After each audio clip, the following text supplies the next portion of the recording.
Well, thank you very much, everybody. This has been long in the making. You've heard many, many speeches by me and talks by me and interviews where I talk about unfair trade practices.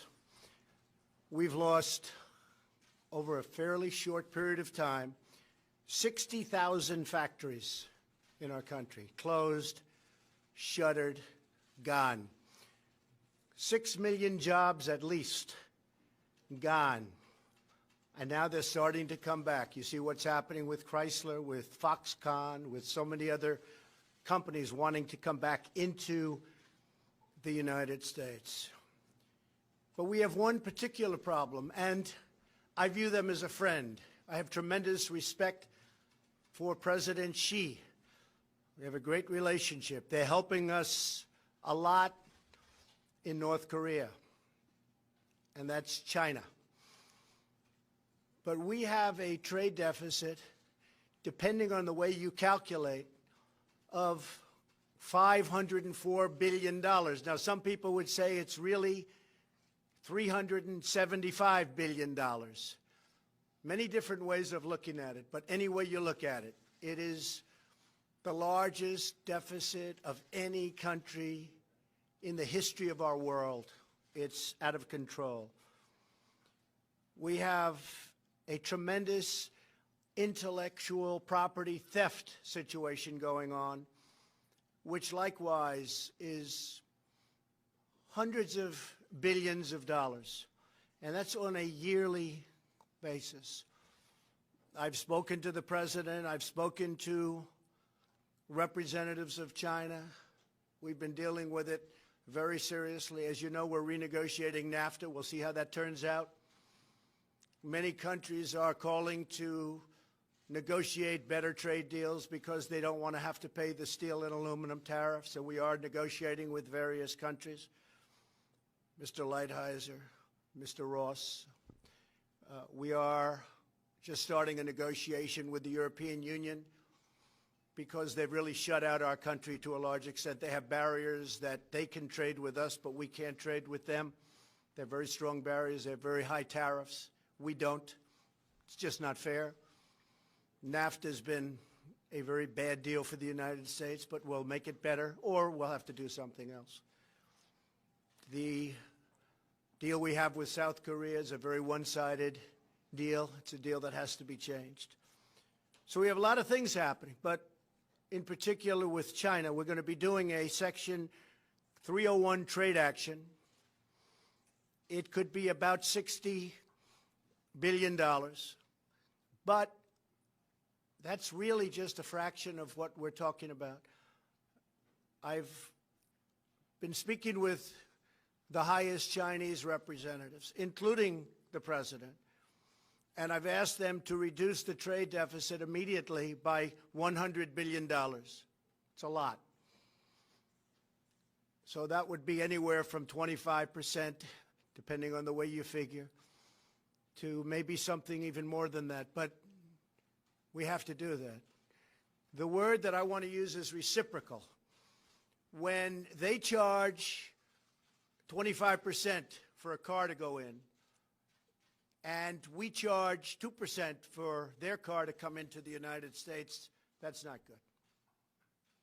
That's how China rebuilt itself. The tremendous money that we've paid since the founding of the World Trade Organization, which has actually been a disaster for us. It's been very unfair to us. The arbitrations are very unfair. The judging's been very unfair.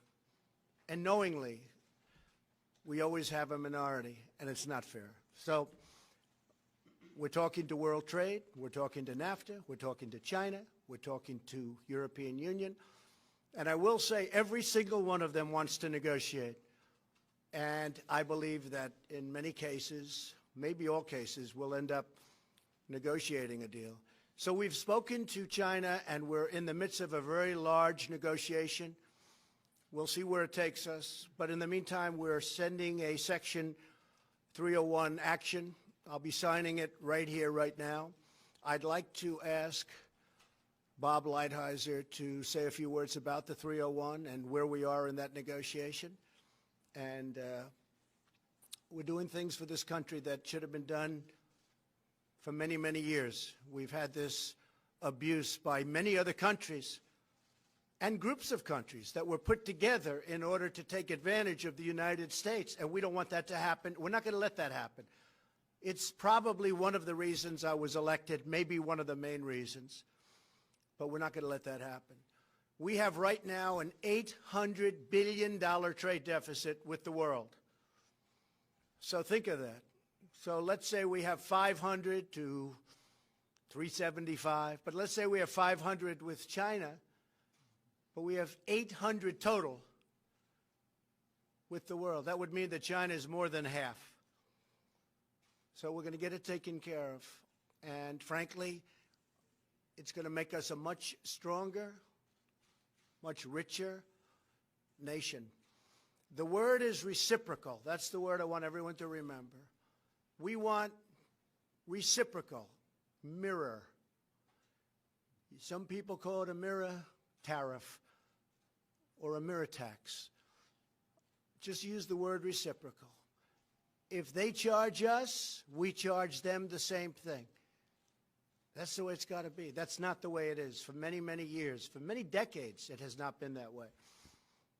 And I will say the people we're negotiating with, smilingly, they really agree with us. I really believe they cannot believe they've gotten away with this for so long.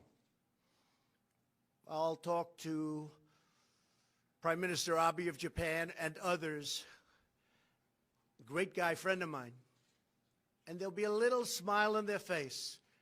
And the smile is, I can't believe we've been able to take advantage of the United States for so long. So those days are over. Ambassador Lighthizer, thank you. Well, thank you very much, Mr. President. First of all, for those of you who don't know, Section 301 is a statute that gives substantial power, authority to the President to correct actions in certain circumstances where there's unfair acts, policies, or practices by our trading partners. In this case, the area is technology. Technology is probably the most important part of our economy. There's 44 million people who work in high technology areas. No country has as much technology-intensive industry as the United States, and technology is really the backbone of the future of the American economy. Given these problems, the President asked USTR to conduct a study. We conducted a thorough study. We had hearings. We reviewed tens of thousands of pages of documents. We talked to many, many business people. We had testimony, as I say, and we concluded that, in fact, China does have a policy of forced technology transfer, of requiring licensing at less than economic value, at state capitalism, wherein they go in and buy technology in the United States in non-economic ways, and then finally of cyber theft. The result of this has been that the President has analyzed it. We have a 200-page study which we'll put out, and he has concluded that we should put in place tariffs on appropriate products. We can explain later how we concluded what products they are, that we would put investment restrictions on China with respect to high technology, and that we'll file a WTO case because one of the actions here does involve a WTO violation. This is an extremely important action, very significant and very important for the future of the country, really across industries, and I would really like to thank you very much, Mr. President, for giving me the opportunity to work on it. Thank you very much, Bill.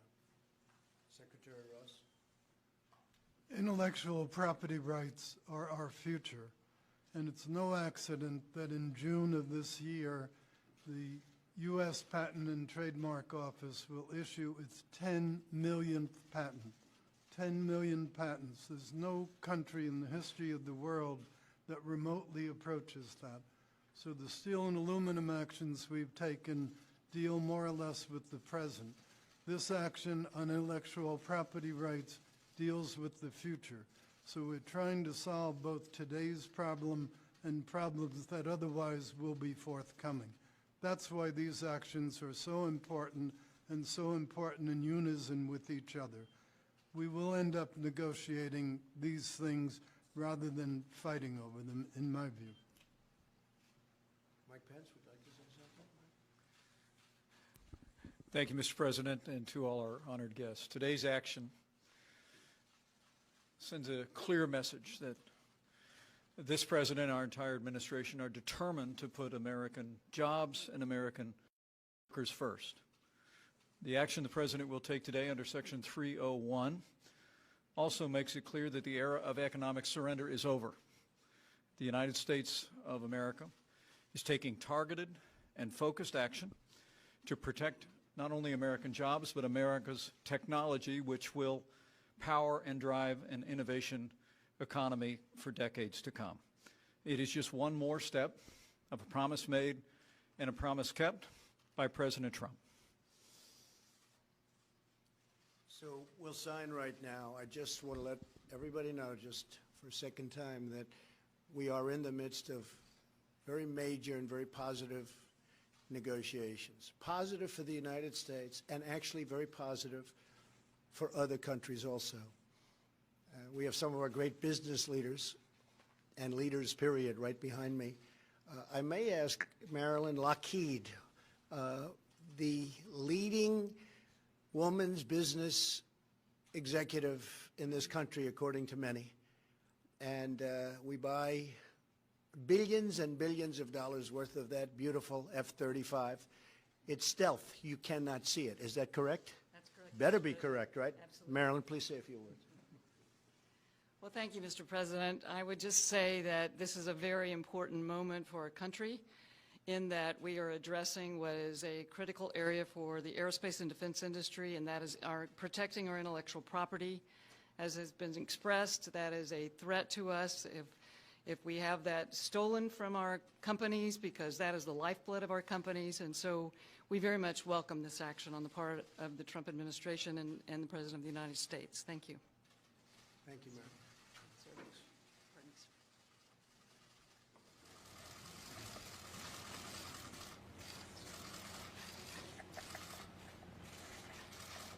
This is the first of many.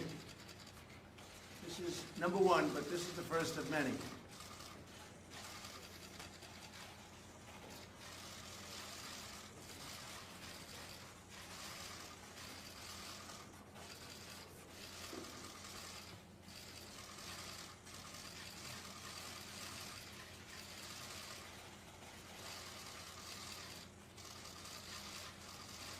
Thank you all very much. Marilyn?